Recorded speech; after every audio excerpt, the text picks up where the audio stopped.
to make sure that each of you knows that I respect your time and I really appreciate you all for being on. If you'll notice, this evening I am not in a suit. And the reason why that is because I really had a really special. Oh, now it tells me about the recording. So again, I'm Tony Warfield. Thank you all so much for being on. Thank you, Dr. Felicia, for being on, and all the other guests.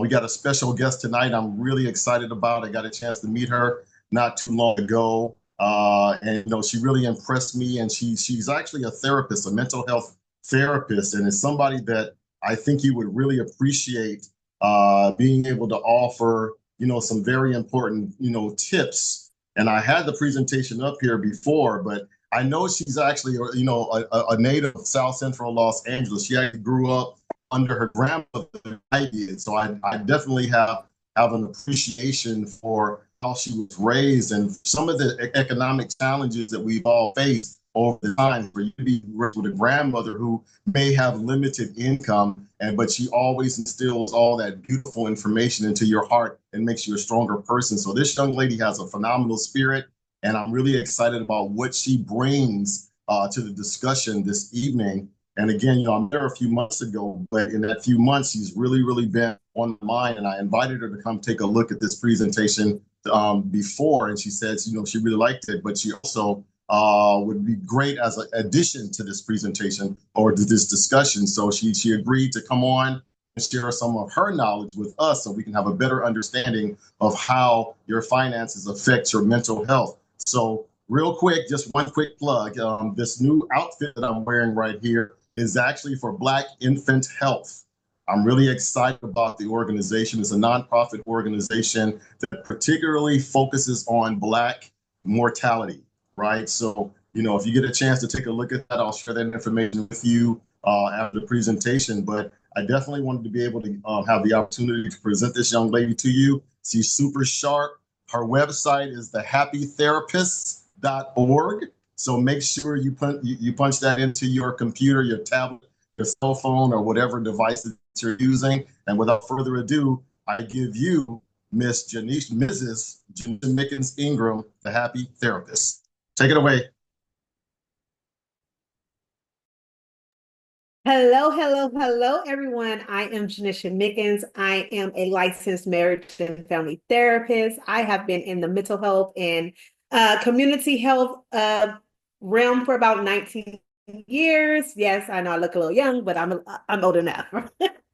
So the great thing is that I am a program director for a company that works with community mental health, but I also have a group private practice that deals individuals such as yourself that are more stable, working, and have that dynamic put together. Sorry, my little fur baby's around with no sister or brother to play with. So I'm sorry if she barks a little bit. So what I do for a living is help individuals make their W-2 optional by utilizing strategies and systems in place through therapeutic approaches. So that is who I am. And so today I did prepare a PowerPoint. Let me know if you guys can see this, if everyone can see it. Thumbs up. Thank you, Ms. Tammy. So one of the things that I like to do is I like to do an interactive, and you guys can put it in the chat or you can unmute your mics. I like feedback. I'm not sure how Tony does it usually, if that's okay. But I like to talk back to my audience because my thing is if it don't apply, I need to let it fly, but I want things that may specifically address the individuals that's in the room. So a lot of times I have seen individuals come into therapy who have what I call a high achiever persona. That means they are the go-to for everything and they do everything for everybody.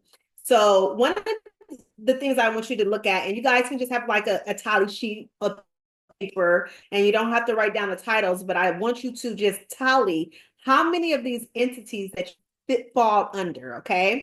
So as an individual, we have so many different entities in our lives that we have to be, assertive for, or we have to show up and hold space to have the capacity for. And sometimes we really don't have the capacity to do it anyway. So we need to learn how to not to do that. But before we can solution, we need to understand what the problem is. As a human, we just automatically have, we have to parent, or we are the go-to person. We're neglected of personal relationships, meaning that you may want to spend time with other people, but because you have all these other things in line, you don't have that benefit to go and do those things. Also, you may have some resentment and exhaustion. For instance, if you're married, or if you're in a relationship, or you're just a single mom or single dad, you may have resentment for not being able to do the things that the people around you do, not necessarily resent them, but you resent the feeling of not being able to do it. We also have role conflict. Sometimes you feel like you were in several hats, but now it's an expectation that other put on you that you have automatically adjusted to and taken on that role. Mental emotional struggles. Some of these things could include you trying to be a perfectionist. You're emotionally detached. Like, okay, things can matter to you. Like, for instance, I'm a therapist, so I see a lot of trauma. So sometimes my response to trauma is not like the response to other people. It's not that I'm insensitive. I'm just a less desensitized than other people, and I'm processing it a lot differently. So are you an individual who has emotionally detached from the people that you love around you? Do you feel like you have imposter syndrome? That you have to be doing everything right, or if it's not, it's you, you're the problem. Chronic stress and burnout.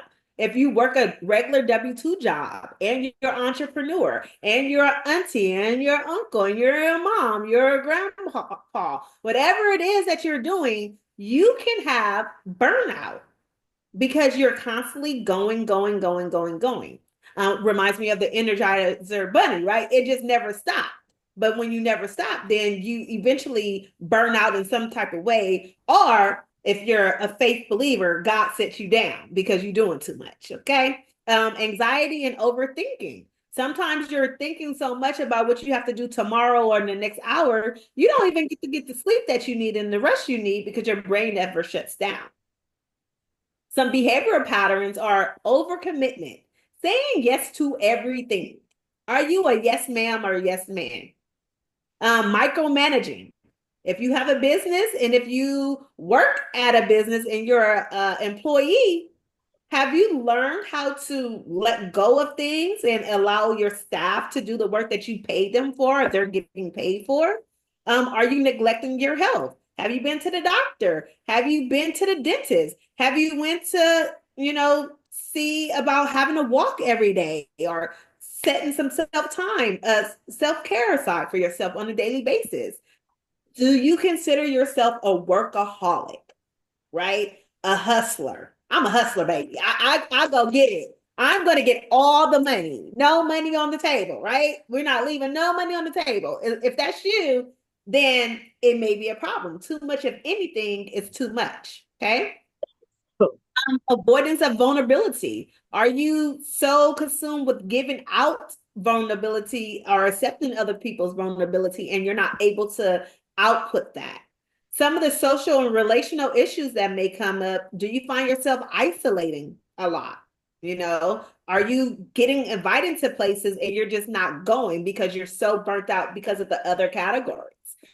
Difficulty trusting people because you feel like you have to do it alone. Strained relationships. Do you have conflict in your family, friends, close relationships? Struggling with authentic communication. Are you able to communicate exactly what you want to and actually do it behaviorally? Okay, because communication is just not verbal. Communication is everything in alignment with what you're saying out of your mouth, with what your behaviors are doing. Okay. Symptoms of underlying issues: depression, anxiety, physical symptoms, addictive behaviors, fear of success, over identification with success. Like, do you feel like if you don't do A through Z, you're not successful? Or you're constantly chasing the next high of, oh, I accomplished this, I accomplished that, I accomplished this. But you still are constantly chasing those things when you have, let's just say, the number one product sitting in your face, but you're constantly making 20 other products and you haven't even off the ground. Okay. So far, how many people in the room have checked? And Tony, or someone, if someone, Tony, you can let me know if people are chatting in the chat room about it. But if you can unmute your mic, give me if you have more than 5 of these checked. Look at Tammy. Tammy, like, girl, that's me. Don't be looking at my paper.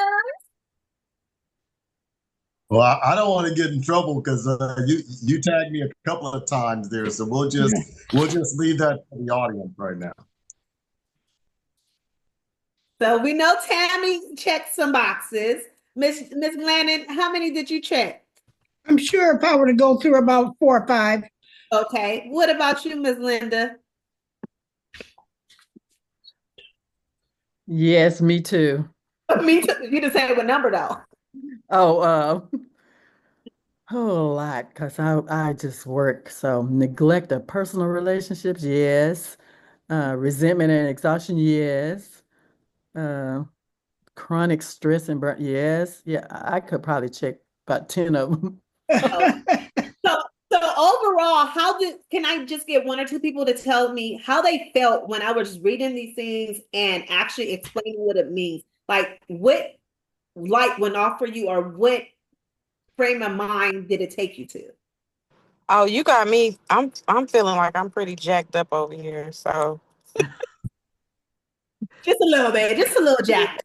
just a little jacked up. It's okay though, because we go. But I know I go to therapy too. So we know we need these things because we are always overachievers, trying to do so much in the time that we have, and not focusing on like one particular thing, because we are trying to get it all. Like you said, we're trying to get everything in the bag. Okay. We're trying to secure it all. And I love your transparency, and thanks for sharing that with the group. And one of the main reasons why I like to do an interactive activity like this is to show that we're not alone. Everyone on here has at least 2 or more of these things that they have checked.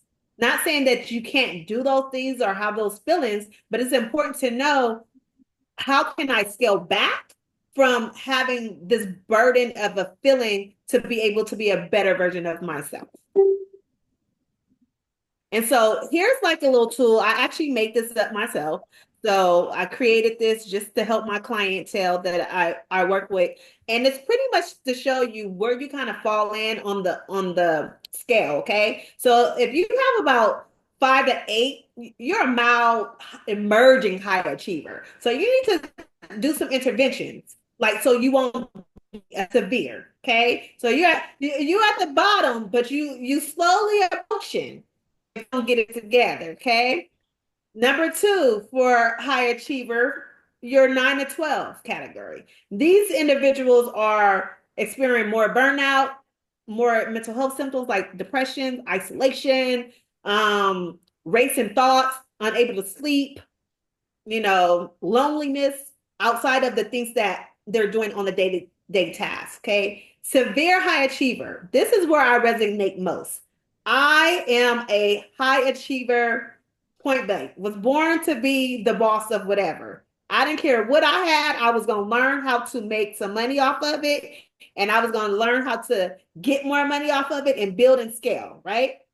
That was my goal. I was always trying to do something and coming up with some idea, and never really stuck with it past the time I got bored. As soon as I got bored, I went on to something else. But I always had something. Okay, until I became a therapist and I learned the tools to navigate and be able to still do the things I enjoy, but also manage my own mental health. Okay, so if you're any of these 1, 2, or 3, just put it on your paper, because we want to make sure that we decrease these symptoms over time, because we got about 7 months left in the year and we can do this. Okay, so the weight of financial stress in our urban communities. Okay, so we all live in California, or we know someone who lives in urban communities, or we were raised in urban communities. So high cost of living plus low wages equals chronically financial anxiety. One thing that I learned about myself while going through therapy myself, and also just being in the world, is that a lot of my fear came from financial instability, the fear of not having, the fear of something not getting paid. I would get anxious if I didn't pay my mortgage on the 1st. If I waited to the 14th, I would be mad. Like, why am I waiting for something and I have the money in the bank? But I wanted to keep the money in the bank just because I wanted to see the money in the bank. But you know that money got to pay the mortgage regardless, right? So that's kind of what financial anxiety is. The fear of not having, or the fear of not having control. Many live paycheck to paycheck with little room for emergencies.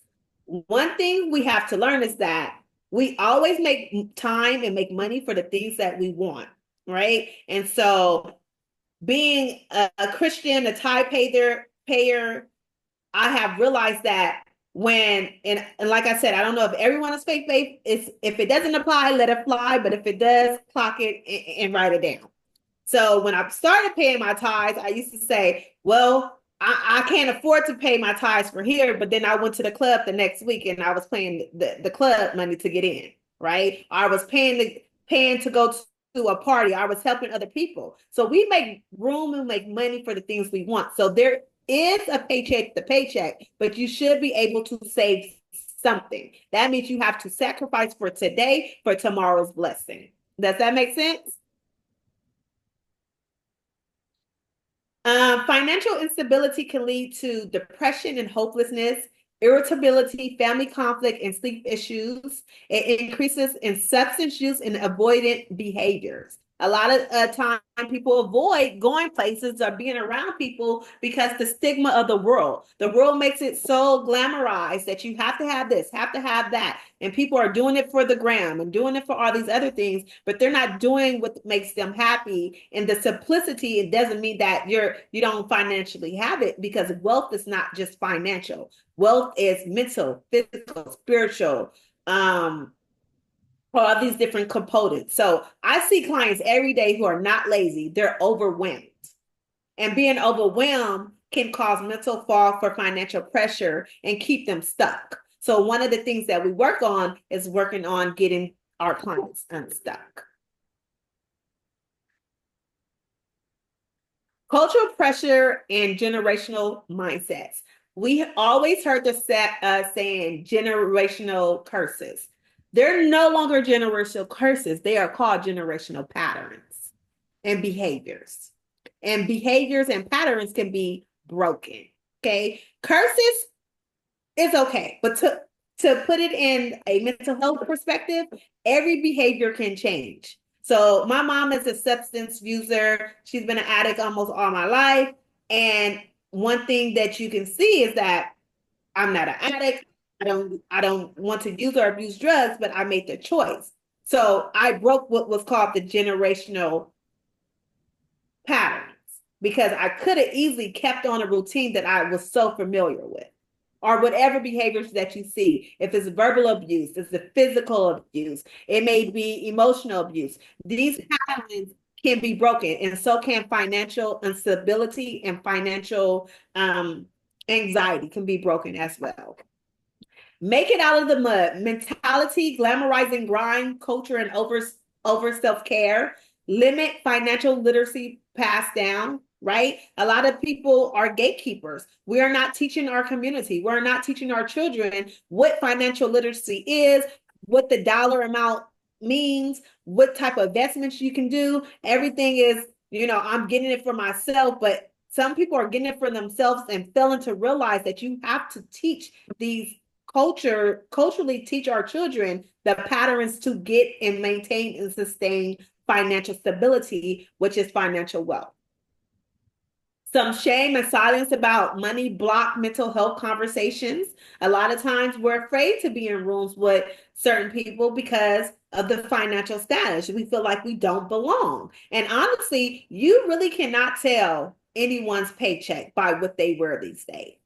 Even though social media and society is saying, all these great things about what makes somebody look luxury and materialistic things, does not mean that those individuals are rich. They can be rich in things and items, but poor in assets. So I grew up seeing money as a survival And a lot of us have. Our moms and grandmas was robbing Peter to pay Paul. Some people had to, work multiple jobs to take care of, their siblings or their cousins or whoever was in the home. We can't heal what we won't name. So if we can't identify these things, we have to be able to say, I'm financially unstable because of da da da da da, and list those things out.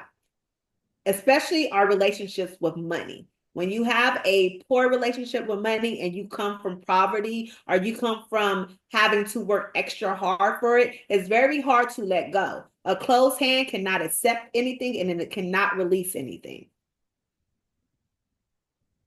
Any questions so far or comments?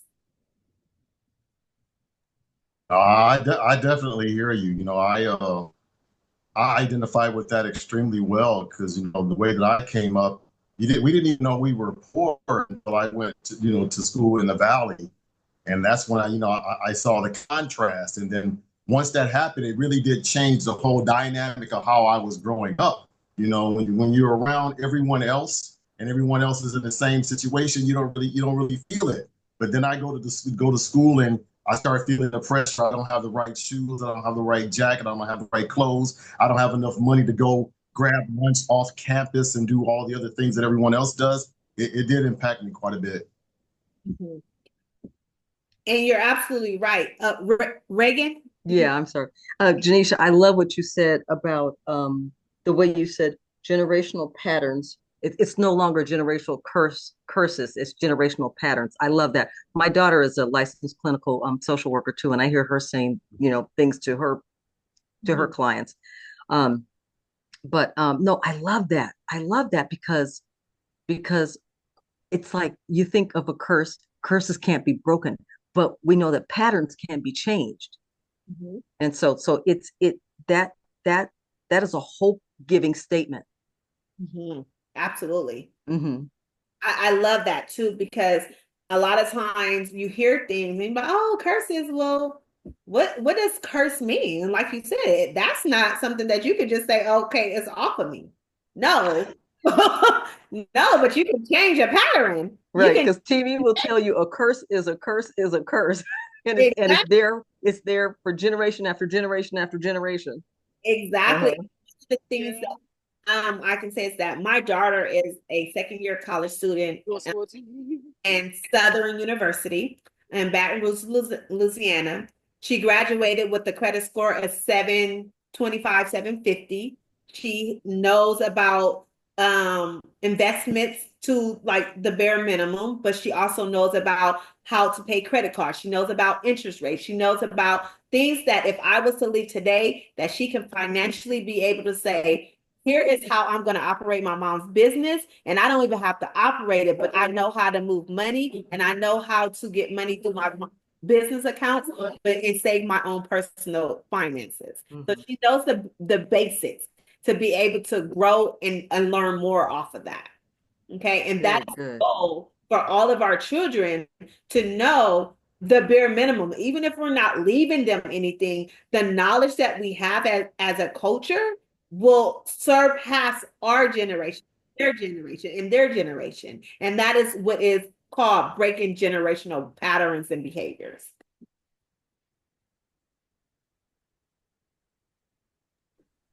And you call it the bare minimum. It's like, that's the easy part to grasp. Exactly. Mm-hmm. And like at an early age, my son is 13. He plays chess. He should have been playing chess at 4 years old, because chess teaches you strategies and it teaches you certain things. So it's just small things that even if you don't follow through with it and continue playing these things with the kids, they will be able to say, my mom taught me about credit score. She taught me about making a bank account and other ways to put your money in savings. You can get an investor. You have all these different entities. And then when they get older, they get to choose. So now she's looking at credit cards like, nah, I'd rather use my American Express than apply for this one because so she's making strategy moves that I never made when I was younger, but I learned how to financially manage money by my grandmother. She was very frugal. I didn't know we was broke either. I said, take me to Payless. Give me 5 pair of shoes. My brother like, oh, take me to Nike. I want the Jordans. I say, you take that one, I'll take the Spy. So I got to see both sides of it. Right, right. No, So it's great information. I'm right Mhm. there with you because my son, he's into those $800 pair of shoes, right? And it's like I'd rather have a larger wardrobe, even if it's small. At least I have something clean to wear every day, as opposed to one good outfit on Sunday, and then the rest of the week I look like, well, you know what I look like, garbage. well, what I do with my kids is I say, I make this much an hour. This is how much you make an hour, which is nothing. How long is it gonna take me to buy that pair of shoes? And are you willing to do 18 to 34 hours to get those shoes, picking up the dog poop, right? Going mowing the lawn. Put it to perspective. How long would it take you? And is the risk worth the reward? Okay. So that's something any kid can learn from ages 3 and up. It took me 5 hours to get that pair of shoes you got on. It's gonna take you 30 because you only get $2 a chore. $2 a chore. Perspective. That's right. You think That's right. no. My daughter, I tell her all the time. And that's why she only calls for certain things because she like, tuition, getting paid in cash. We don't get no financial aid. So perspective, my mom had to work 2 months to pay my tuition. That's real. That's real right there. Yeah. So for 2 months, I just worked just for you, honey, to go to school. And I got to do that how many times before you graduate? Perspective. So healing both pockets and minds starts with your own mindset and being okay to say, we're not broke. We just don't have the money for that. That's not in my budget. That ain't in your budget because you ain't got no job. Or do you want to work for it? Let's come up with a job for you. Yes, Pastor. Yeah, I think one of the things is one, being able to instill in your children their real value. You had said something that's very important about if you're faith-based. Like for me, I don't base my value on the clothes I wear, the money I have in the bank, but I based it on it from my faith base. Number one, God created human beings in his own image and his own likeness, which that means that I'm pretty important if he created me in his um, image and in his likeness. And then also the 139 Psalms where God expresses that I'm fearfully and wonderfully made. And so being able to instill that in your children of where their real value comes from and who actually sets the value. It's not your clothes, it's not society and things of that nature. Being able to teach them in that way. And then also you loving them and making sure letting them know their value and continue to affirm them helps a great deal. Absolutely. I agree. Miss Tammy? I just want to share a quick story. I married young and divorced young. And so my daughter, when she was in high school, she took, I think it was during one of her math classes, and they taught them how to fill out a checkbook and that sort of thing. And so she came home and she said to me, Mom, if you turn your budget over, or she said, if you would turn everything over to me, I could show you how to be on a budget and you wouldn't be broke all the time. And of course, at that moment, it took everything within me not to knock her into the next week. But I calmed down. And the next day at work, I created a worksheet and I broke down the money that was coming in and the bills that had to be paid. And so when I went home, I shared it with her, and she stood there for the longest looking at this spreadsheet. And finally she said to me, she goes, but you didn't even include the dues from, she was on the crew team at the time, and she loved it. She goes, but you didn't include the dues and you didn't include the money when I go on these trips to these races. And I said, no. I said, no, but you go ahead and put me on a budget. Mhm. And so what she learned and what I learned is a lot of times we're trying to protect our kids because at the time I felt like, you know what? We're struggling. She doesn't need to know that we're struggling. She's a kid. So I'll take on that burden. She doesn't need to know. But what I learned was after that, she stopped coming to me asking for things that she didn't need. She just wanted because everybody else had it.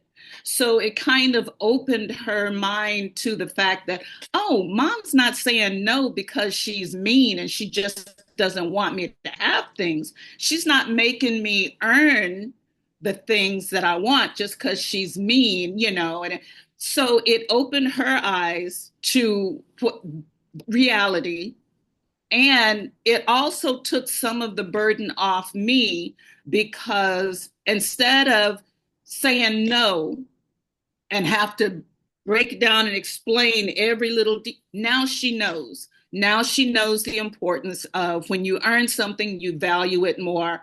When you know, the difference between what you want and what you need. So that was an eye opener for both of us. So I think part of the problem is, like I said, we try to protect our kids for some things, but I think sometimes we do more harm than good when we don't share with them to some degree what the responsibilities behind finances and being prepared. And I think one of the key things that you said is knowing how much to share and how much not to share.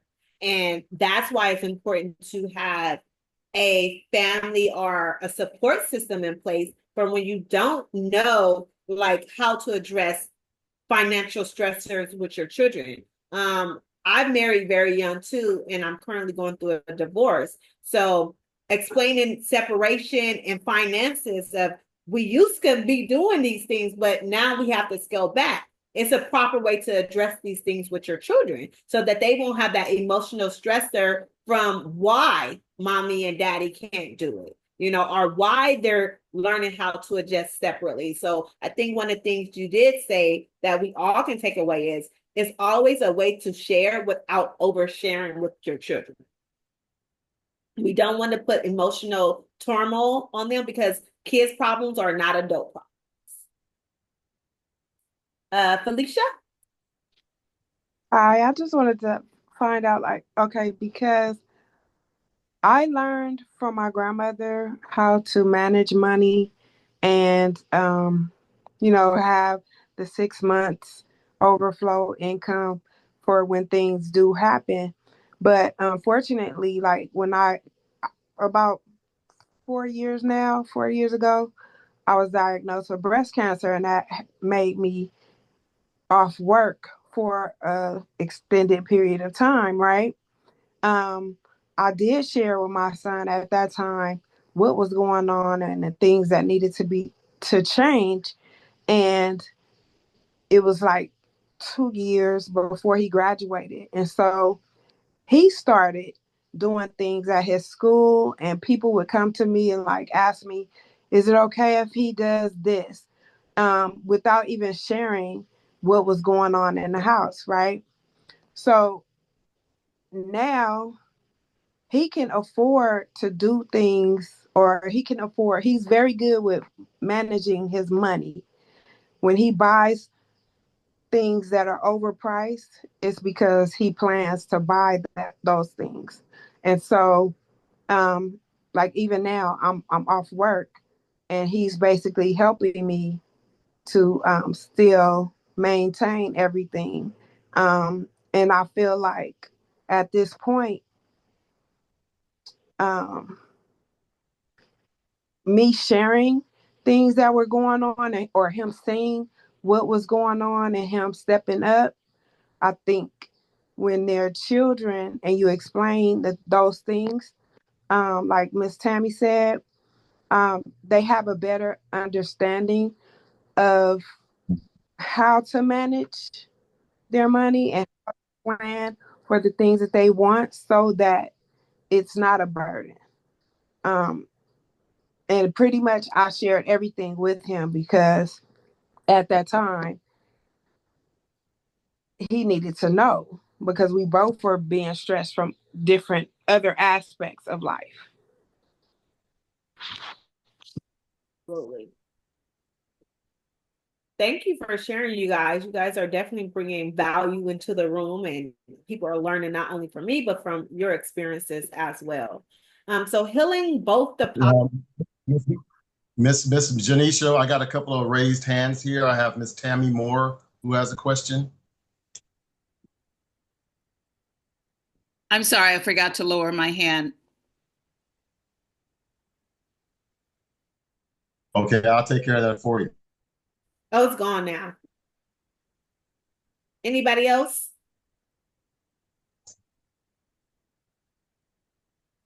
So solutions and encouragement. One thing that we can say, we can talk about the problems all day long. I get my friends 3 times to talk to me about a problem. If you don't got no solutions, stop talking to me about it.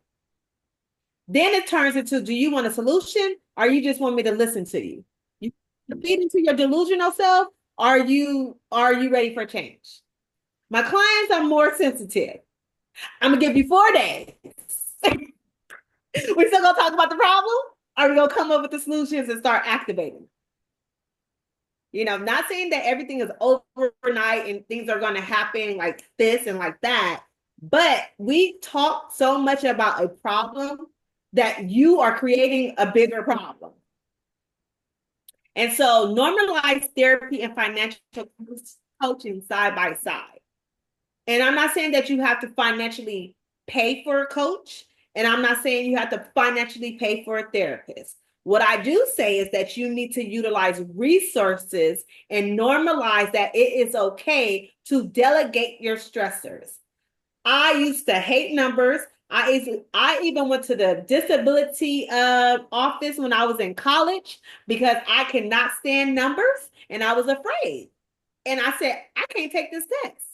I don't know how to take this class. But when I learned that I can delegate and hire or get help from the resources to help me pass the classes, now I have a biller, I have an accountant. I don't even have to deal with the numbers myself really anymore, right? I knew the bare minimum, the basics, and then I hired somebody else to do it. So when I say normalize therapy and financial coaching side by side, you need a therapist and a financial coach at the same time, because one is going to stress you out. Your therapist is going to be challenging you, and your financial situation may be a little stressful. So you need somebody to kind of, I don't believe in balance. I believe in harmony, because nothing is equal. Okay, unless it has to do with money. And sometimes that could be a little iffy too. So I believe in finding the harmony within financial coaching and therapy. Stop gatekeeping, especially with our families. Now, other people, you can say, all right, I charge this much for this. That's fine. It's okay to charge, but you should not gatekeep. Gatekeeping means that you're keeping information solely for yourself.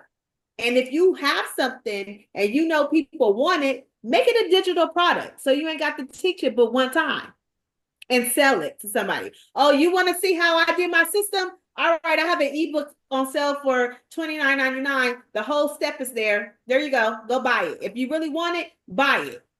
Invest in yourself and vice versa. If you want to learn something and you don't have the time to learn it yourself, pay somebody to teach you. Pay for that master course. Pay for that, or go to that free online course. Go to that library that they have every once a month and they have free resources and courses. Go to those things so that you can learn it for free. Learning budgeting, credit repair, and wealth building as a self-care entity in your life is important. Community empowerment through education and resources.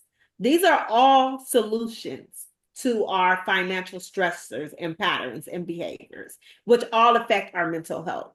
Your mental health matters as much as your hustle. Let's rewrite the story. We're not just surviving anymore. We're securing peace and prosperity. So peace comes in a lot of different ways. You hear about all these people with all this money and they're still unhappy. They're still not peaceful. You find peace when you have systems and you have a routine and you know that, oh, if I walk away from my business for 6 months, it's already covered and I'm still making money. That's peace. Financial freedom is peace. Not saying that you're wealthy in dollar, but you're able to do the things that you want within your means and not have to worry about it. Mm-hmm. So 2 books that I really enjoyed reading through my growing process of self-help is Die with Zero. And I'll give you a synopsis of what it is. And the privilege of having a coach or a therapist, you don't even got to read the book. I'm giving you the cliff notes. Die with Zero is pretty much saying that you keep enough money to live and survive. And so the goal is not to die with financial liquid funds, but to die with no money, and whatever you leave for your legacy, those are assets and stocks and all those other things. But the goal is for you not to leave any cash on the ground, because you are supposed to live now. And so living means, like, my grandmother is 86 years old. The things she could do at 30, she can't do or don't want to do at 86. So the money she had back then, I used to say, Granny, just spend it. If that's what you want to do it now. Because you're not gonna want to go sky jumping when you're 86 years old. But you wanted to go when you were 40. And that was possible back then. But now the risk is not worth the reward. So you have to do the things that you want, plan financially, and make sure that you're, on one accord with what your visions and morals and responsibilities are. But that's pretty much what Die with Zero is about. The year of yes was something that was more personal and intimate. Was the year that I decided to say yes to my children a lot more.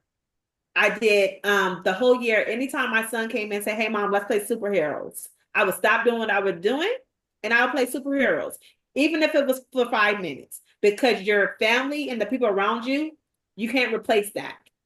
Time is not replaced. Okay, so those are my 2 gems for books for you guys today. So how much time do I have, Tony? You're good on time. We still got another 16 minutes. Okay, perfect. I just want to make sure. So hustler, CEO, and stockholder. Do we know the difference? Is there a difference?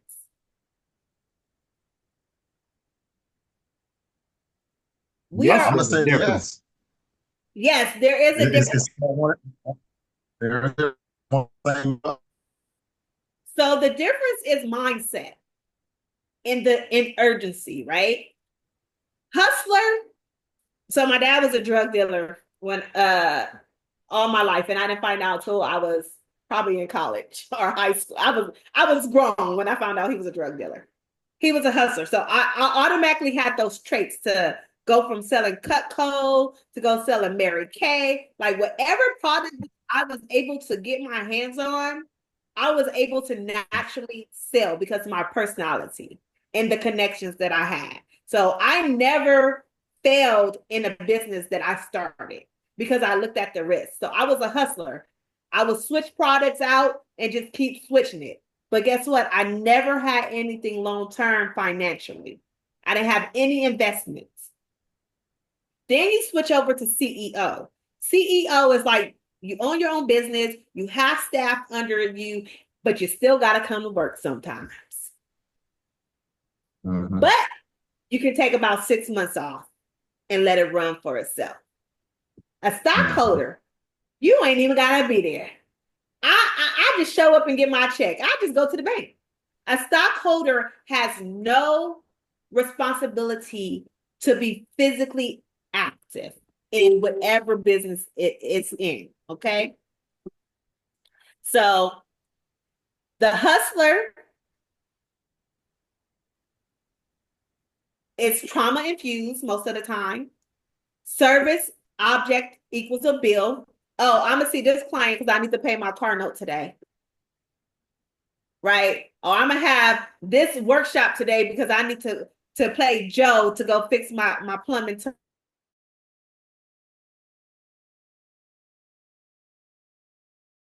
Strategy burnout and exhaustions, you lack of work-life balance, burning bridges and ethical compromises, chasing quick money versus long-term growth.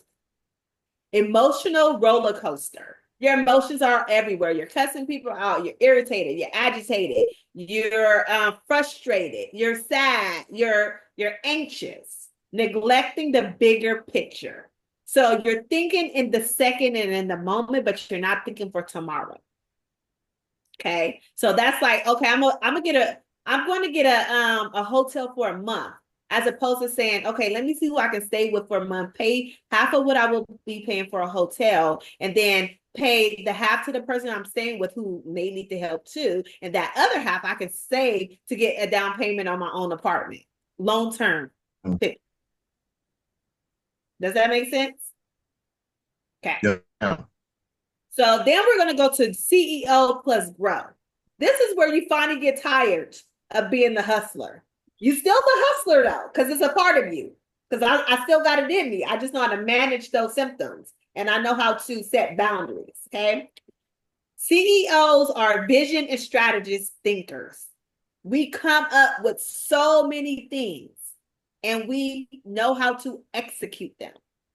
Personal development is key. We are very resourceful and innovative. We have a good sense of networking and building relationships. We're going to start having resilience and persistence now, right? You're resilient in what you're doing by not having to feel like you have to do it every day to make this one thing work. You have an entrepreneur mindset and you're risk taking, but you're only risk taking if it makes sense for the what? Bigger picture. Your work ethic and you're disciplined more because you're not necessarily being like an octopus and having your hands in everything, right? You have other people to do those things for you.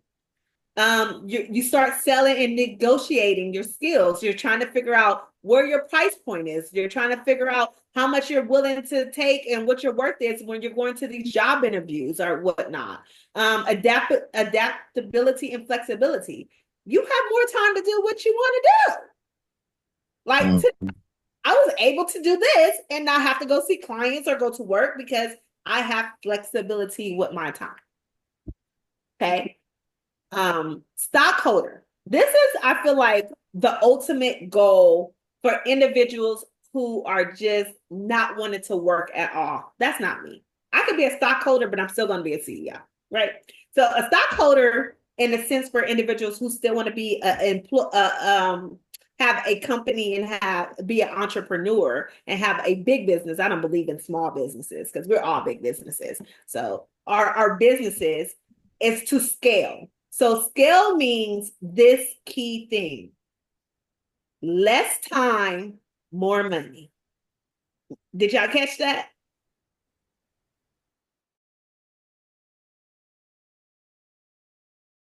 Add some context to that.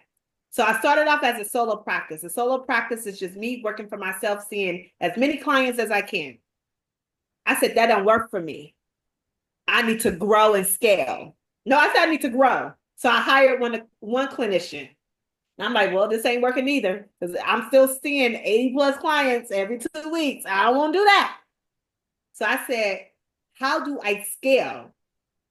Scaling, I have 9 clinicians now. That means I only see the clients I want to see now. That's scale. That means that I'm doing less work, but still making more money.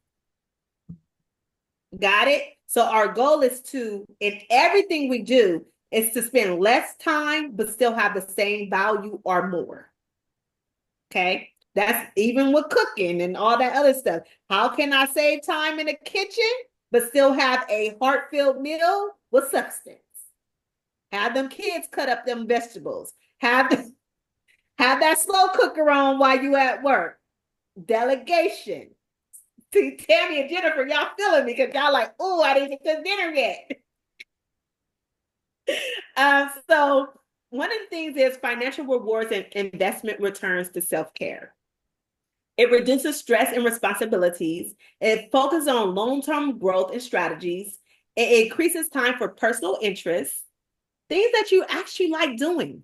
Because we know people who actually like to work. You might enjoy what you do for work. Like, I love being a therapist, but not all my clients are enjoyable, right? I enjoy the healing process at the end, but it's painful to see them in pain because I'm an empath. I feel everything. So having the time to be able to have that self-care is important.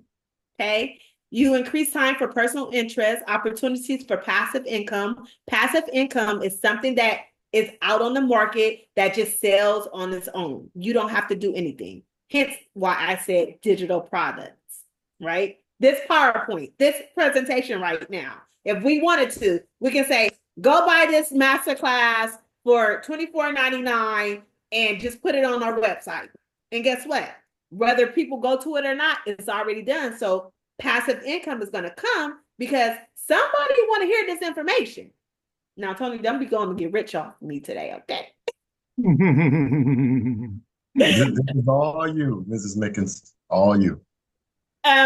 So the ability to take on new leadership roles, right? So for instance, a pastor say, hey, I want you to come be a minister in training. I'm like, okay, pastor, I'm ready.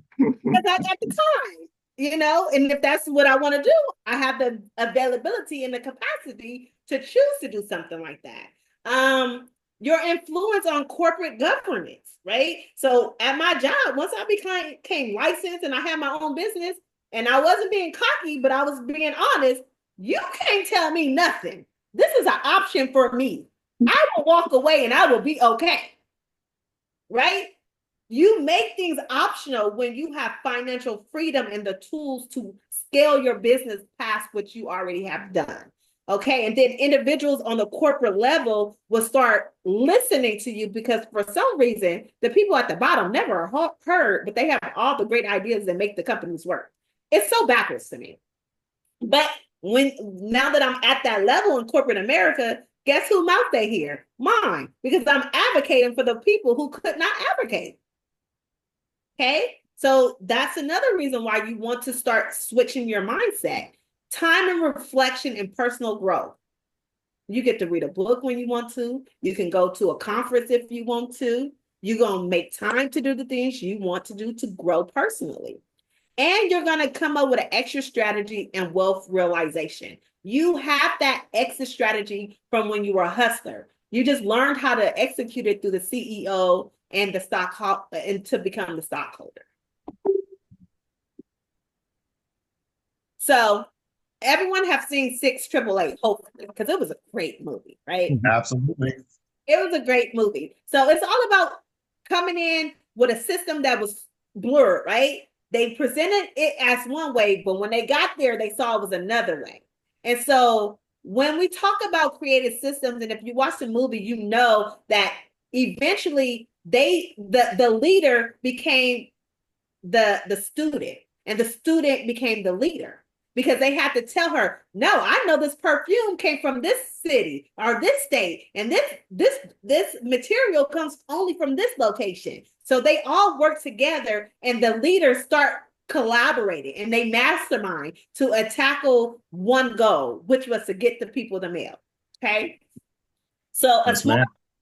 it's specific. The coach was also open to be coached. So as a therapist, I have a therapist.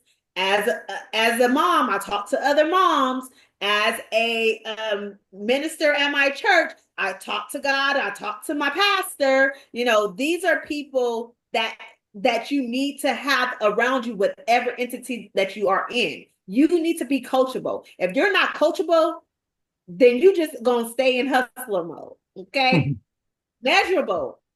You should be able to measure based on data. If I see 80 clients today, but if I hire 3 staff that can see 40 clients each, how much more money would I make and how much time am I saving myself? That's measurable. And we don't even have to do the math on that. You could just feel it. Okay. Is it achievable? Is this actually realistic? And now we can have the mustard seed of faith. Yes, absolutely. Anything is possible. But God also say, make it plain and clear. It just ain't gonna just pop up, right? You have to do the work too. Is it relevant? You know, is this something that's going to help your business grow? Time-based, faster turnaround due to systems in place. If you have systems in place, you're going to get to your ultimate goal a lot faster. Separation, delegation equals elevation. Sometimes you have to Someone Before we move forward, I had a question about that last segment. Pastor Bowie wanted to have a question for you. Oh, which one you talking? I was actually talking about this CEO, the hustler, and the and the stocks, and because there's a lot more to it. One of the things that you did get to in the SMART is the importance of understanding you succeed with a team.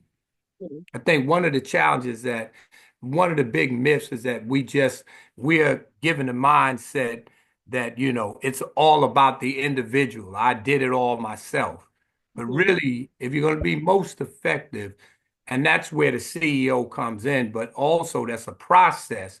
Because as a hustler, I don't even know what a CEO is most of the time. We're in these different mindsets. But if you're able to get to the CEO position, there's also other skills that you have. But the truth of the matter, our success, whether we like it or not, is based on our ability to collaborate and to work with others and getting the resources and getting the talents in there to help you achieve your goals as well. Absolutely. Thank you for that, Pastor. You're welcome. Yes, I appreciate that as well. So separation, delegation, elevation. A lot of times we don't learn until it's too late to separate ourselves from other people or other things that don't align with us. Okay. So I always tell my clients who are substance abuse users, all right, you hanging around all the crackheads, you're gonna be the fourth crackhead, or you're gonna stay on crack. I hope that last hit is your best hit, right? Make it your best one. Because if you don't separate yourself from other people, then you're not going to be able to get the things and fulfill the things that you want in life. So when I mean by separation, you have to separate yourself from tasks that don't align with you. Even if you love doing it, you still need to learn, how to do it, but you can learn to delegate it out. So specialization of roles, you need to know what those are. Focusing on long-term goals, flexibility and ownership and investments, increase efficiency and productivity, empowerment and team development, and Pastor just talked about it. Without a team, you're going to be working extra hard, okay? A house is not built by one person, and if it is, it's going to take triple the amount of time if it's built by 3 or 4, okay? Improve decision-making, better time management, financial stressors, time management, scalability and growth, increased flexibility, and balance. So scale and time. We're not gonna. So setting boundaries are very important. So if you clarify your priorities and delegate effectively, you'll be able to implement the things that you want in your life. Okay. So clarifying your priorities is most important. Define your core responsibilities. As a CEO, align with personal goals, schedule focused time, set times for limits for meetings. Don't set up these meetings that can be an email. If you are an employer and you are hiring people and you have people under you, stop having meetings that can be an email. There's no need to micromanage individuals. If you have to micromanage them, fire those individuals and find somebody who can do the job. Okay, so that means you need to set expectations with your teams or with your household. So whatever is in your household, that's a business too, right? You have to set the business. The husband shouldn't be doing everything. The wife shouldn't do all things. The kids shouldn't do all things. We should be doing things together to make the system work. Delegate effectively, set work hours, turn off notifications, say no strategically, know your limits, be direct but respectful, outsource personal responsibilities. Get a housekeeper. I'm telling y'all to do that. It's so nice. Get somebody to come clean your house, fold your clothes, something. Have your kids fold the clothes or something, right? Schedule offline time, avoid overcommitting, build a trusted team, leverage mentorship, like get involved and reflect and adapt to all these changes. And these are just things that you can delegate if you're in the business, if you guys want to take a picture of it, or I can go back later after. But these are just align your body and mental health to get yourself together. These are the things that are usually targeted when we're under hustle mode. You know, we have lack of our finances is low, our mental health is low, everything is low because we're doing too much. And these are just the happy therapist methods. Just shows my numbers and data.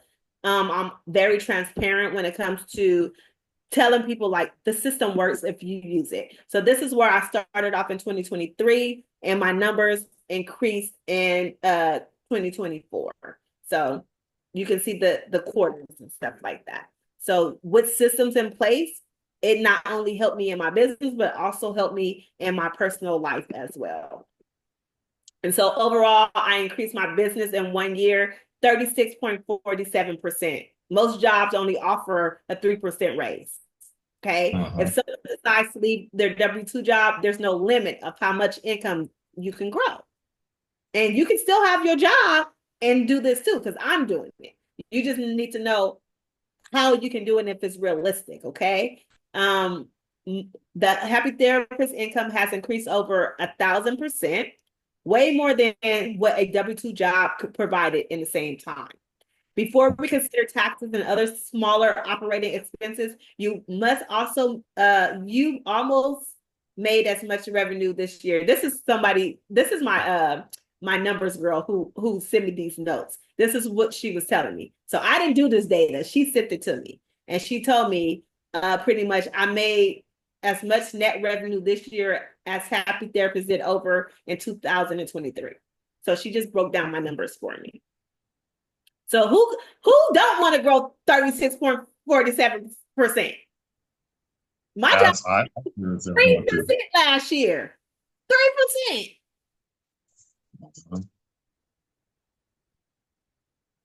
And so this is my contact information. If you guys are interested in therapy, workshops, I also do other presentations and break things down more in retrospect to many topics. But this is how you can reach me.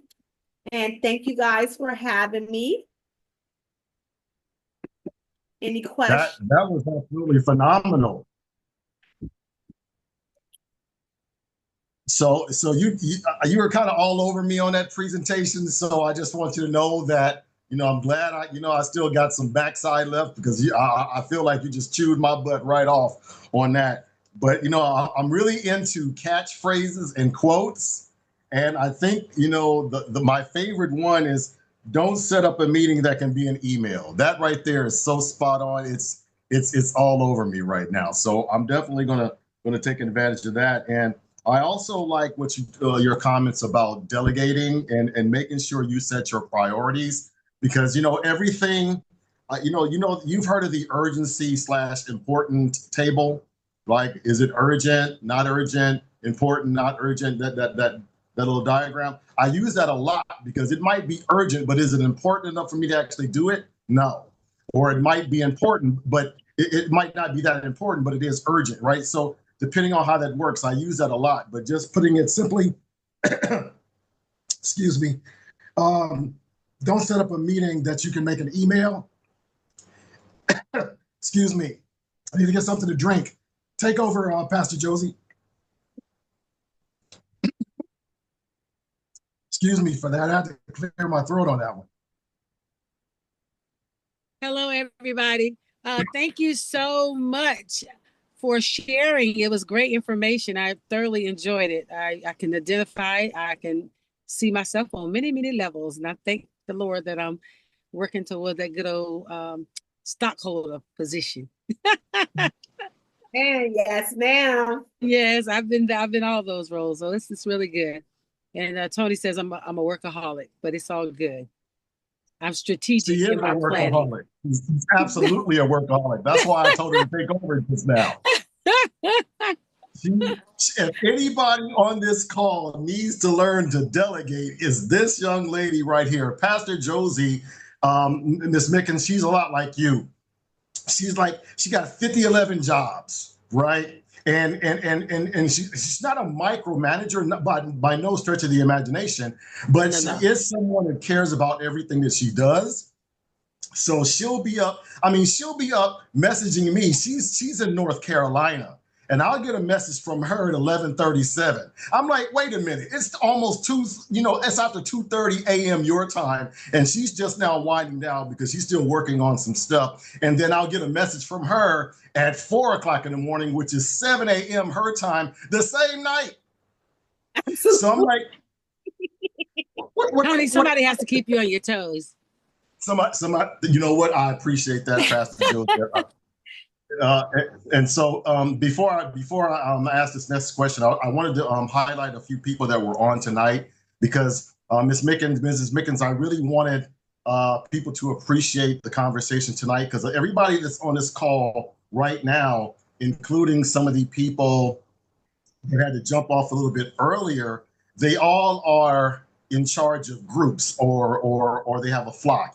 We've had like 4 or 5 pastors on this call. I want to make sure I give a shout out to Pastor Bowie because he's been fantastic as we've been working together over the past few weeks. Pastor Josie, I've known her for almost 20 years. She's, like I said, she's a super workaholic. We got Pastor Larry Houston on, and he's doing a lot of great things in the industry right now. Dr. Felicia, she had to jump off. Reverend Dr. Felicia, she had to jump off, but she's doing a lot of great things in the community. We have Dr. Fran that's on here as well. But we also have other people who may not be doctors or pastors, but they're also community professionals that do a lot in the community. Ms. Christina Faulkner, Jennifer Blannon. I don't know Denise. She's one of our guests, and Tanisha as well as a guest as well. But we have a young person like Alvin Wade that's on the call right now. So a lot of these people can really appreciate the information that you've been sharing because of the number of people that they come in contact with who kind of pull against their time on a day-to-day basis, right? We have young ladies like Tammy Moore who,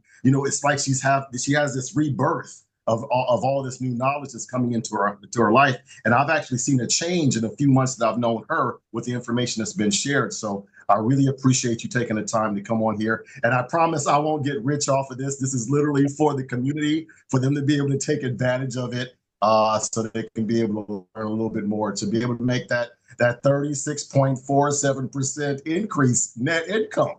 Absolutely. And, this is one of the things that I do. I go into corporate America and I fix systems and help those CEOs be able to be stockholders, to be able to walk away and not having to have those issues in place. So businesses, churches, systems are systems. You just duplicate them and move them to the other way. So I'm if you know Olivia Pope, I'm the Olivia Pope for systems.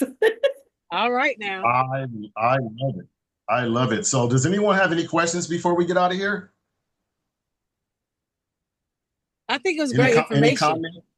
Great Yes, information. And I think you did say you had 2 books. Is that correct? So I have a few books out. I have a total of 7. 2 are for children that's getting ready to get published on financial literacy and mental health. Just becoming a boss at a young age, and 1 is just extremely for mental health.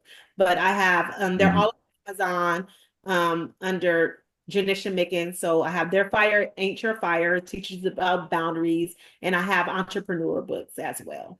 Okay, well, I'll definitely check them out. I have grandchildren, and Sunday I think we had probably about 25 kids, and a lot of mine were in the church, and they were, somewhat family related or indirectly. And I did talk to them and mention to them about how I wish I had this kind of information when I was 11 years old, making $180 a week at 11 and giving my mom half. But I didn't know anything about saving, didn't know anything about bank account or whatever. But I did buy all of my school clothes from the time I was 11 till adulthood. My mother never bought my school clothes again. And I'm not a workaholic. I do work a lot, but I'm very into planning because I am married and I am a real estate investor. I am a pastor. I am a gospel recording artist. And we just left 2 real estate properties and we're just getting home. But I told my husband, so we listened all the way home to Greenville on a 40-minute ride. He listened to you as well. You wear a lot of hats. Yes, I do. But I didn't go, and I have a salon, and I didn't go in my salon today, nor am I going in there tomorrow, Tony, because tomorrow he and I are resting. Yes, ma'am. We are resting. So balance is the key. But I definitely will get the books because I want to share it with a lot of other young people and be able to, maybe us can have a discussion because I want to teach them earlier the things that I didn't learn, and I want them to learn earlier.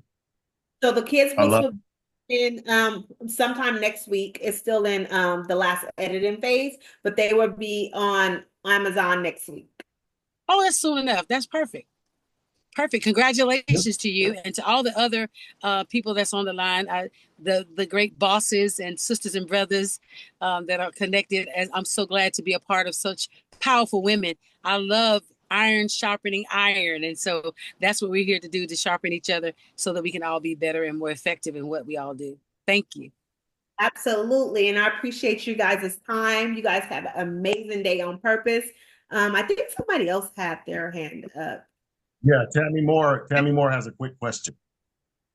Yeah, my question is, I have a couple of nieces and nephews. They're young, and of course they are experiencing that generational pattern, and so I see them struggling. But because I'm part of the older generation, there's typically the sense of they're older, they don't understand.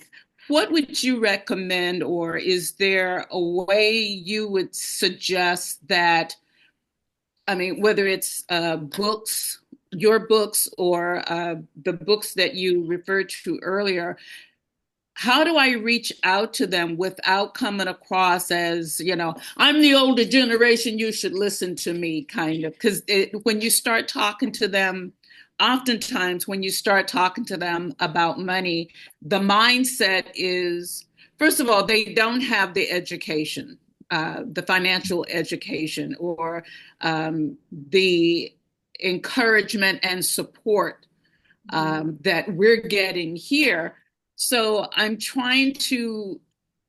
would like to, if you could help me come up with a way, or if you have suggestions that I can reach out to them without coming across as, with the stick, listen to me, or is there a way to reach them that might excite them or encourage them to invest or take the time to look into this? Because even for me, I'm learning a lot now that was never taught to me, because the people that were in my circle and, that raised me, or whatever the situation was, they didn't have the information. So I don't want to see these young people continue to struggle. So do you have recommendations or suggestions or ways or tactics, or, besides prayer?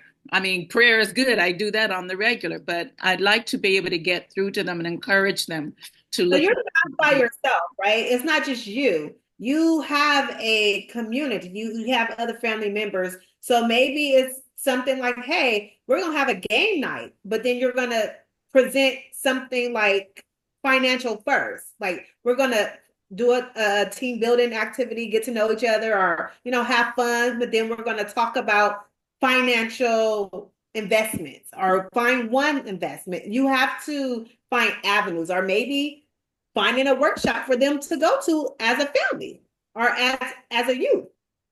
They're on the other side of the country, so videos like, hey, I found this TikTok about financial literacy, send it to them. They love TikTok, and guess what? It's going to be part of their algorithm.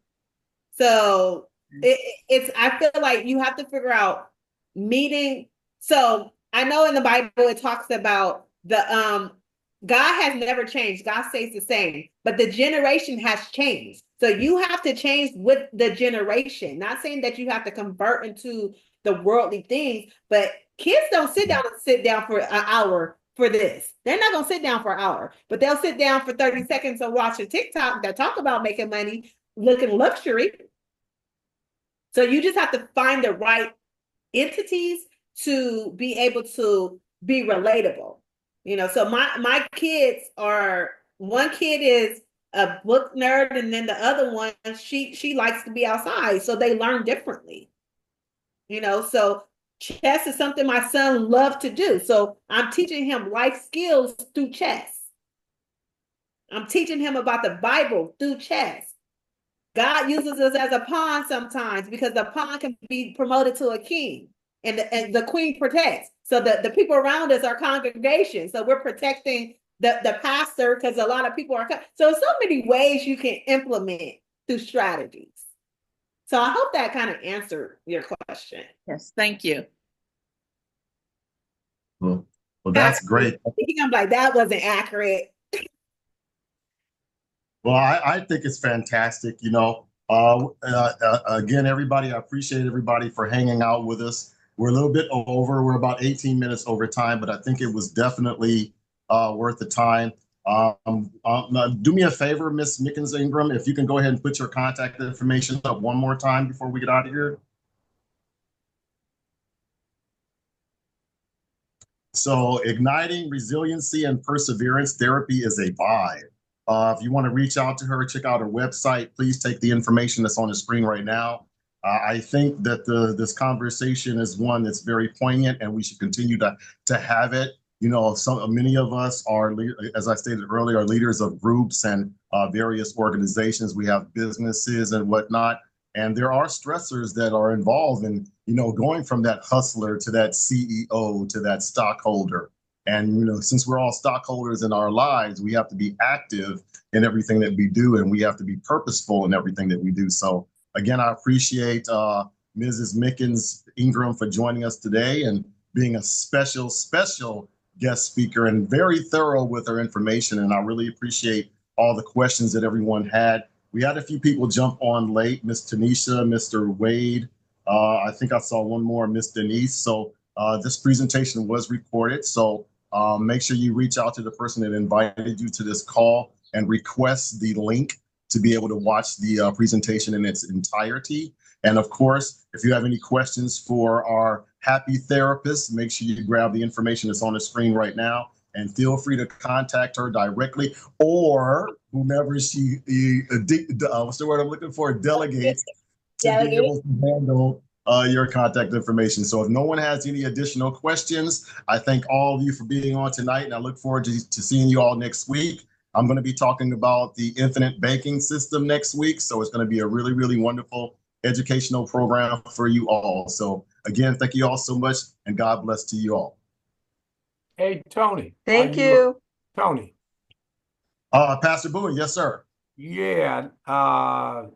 What's a good time to call you tonight? In about 40 minutes, because I got to do another phone call with my agents real quick. All right, no problem. Okay, I'll give you an hour. Yes, sir. All right, thank you. And thank you, Miss is that Janisha? Janisha. All right, a great presentation. I enjoyed you. I love your energy. I love your knowledge. I can see you're a real go-getter. Thank you, Pastor. I appreciate it. Yeah. And young. That's important. Time. See, we didn't talk about that, but time is a very important factor, you know, in our success. Earlier you get started, know where you're going. Absolutely. Yeah. So thank you so much. Yes. Tony, can you send me the video when you finish, please? Okay, give me a second. Let me close this out.